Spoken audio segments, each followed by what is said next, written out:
Welcome to the Unknown Chronicles, where reality frays at the edges and shadows speak in forgotten tongues. I'm your host, Thorn Blood Rose, your guide through stories that slip between the cracks of what we know and what we fear. Tonight we descend into that fragile space where obsession becomes offering and perfection has teeth. This is where truth twists into terror, and the price of a dream might just be everything you are. So settle in, turn down the lights, and remember, some doors only appear when you're desperate enough to knock. This is Perfect Pitch, an account told to us by Yvette of Houston. Let's step into the darkness.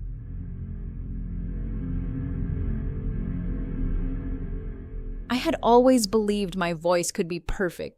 I just needed to find the right way to shape it, to mold it into something divine. No vocal coach, no technique, no amount of practice ever made it quite right. That's when I turned to the deepest corners of the internet, desperate for an answer. I found him in a chat room for vocalists, a user with no name, just an empty profile picture and an unnerving way of speaking. He told me about a shop that could only be found on the coldest night of the year. "It doesn't exist on a map," he typed.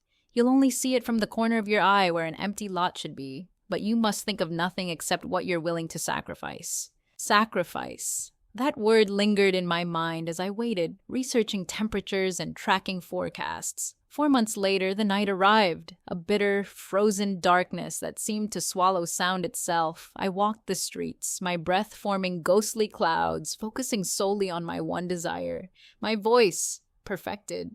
Then I saw it, a flickering glow in the periphery, where an abandoned lot should have been. I turned and there it was, a narrow storefront, its wooden sign unreadable beneath layers of frost and time-worn cracks. The window displayed nothing, the glass murky and uninviting.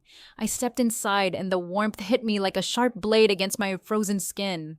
Behind the counter stood an elderly man, his eyes milky and unfathomably deep, like wells that had long since dried of light. At first glance, I would have assumed he was blind, but I could tell he tracked even my slightest movement. He said nothing at first. He just studied me, and then a knowing smile curled at the edges of his cracked lips. "You seek perfection," he finally murmured. I nodded. He reached under the counter and placed a small trinket before me, a pendant, dull and unremarkable. "Wear this when you sing, that is all." I hesitated.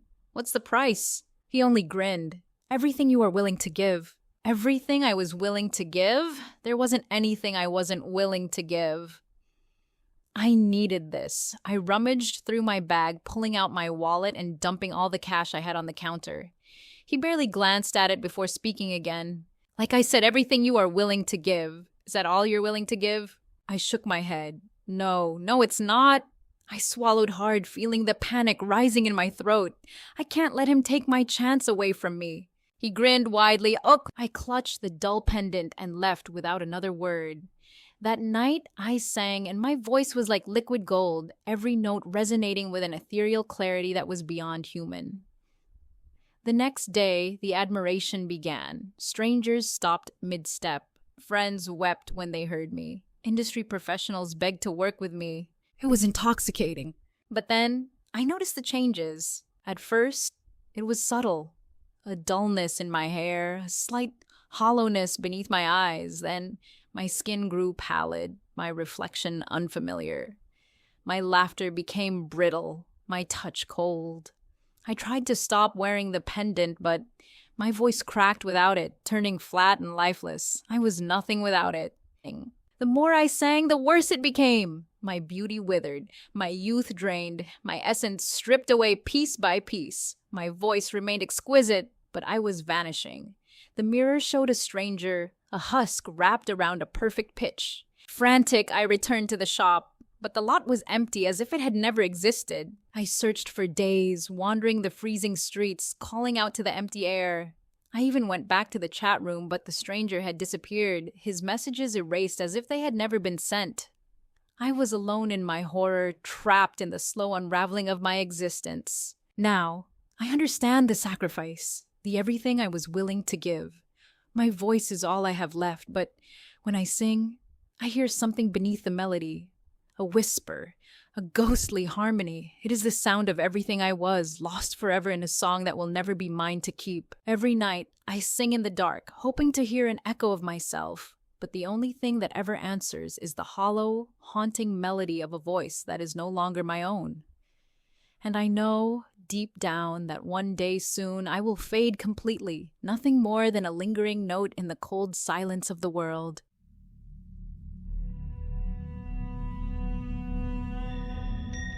And so, Ivy sang and was unmade. A voice so flawless it echoed beyond the limits of flesh.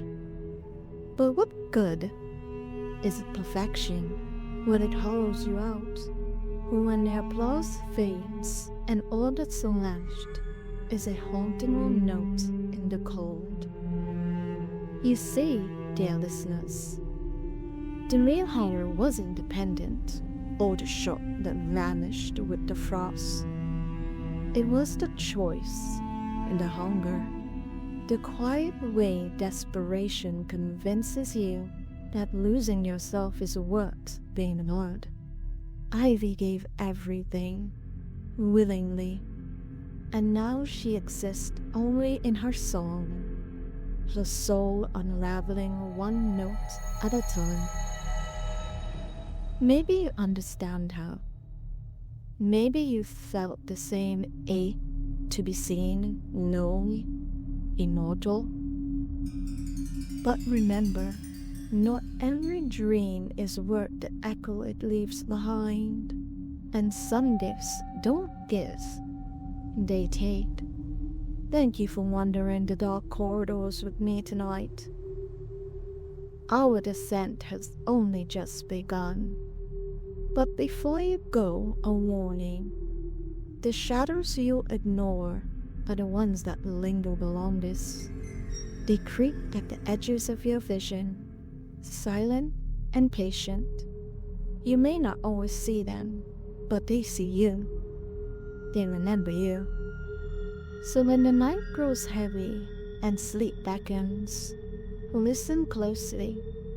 If you hear something stir in the dark, do not dismiss it, because some things are just waiting for you to blink. Until next time, good nightmares and sleep tight if you can.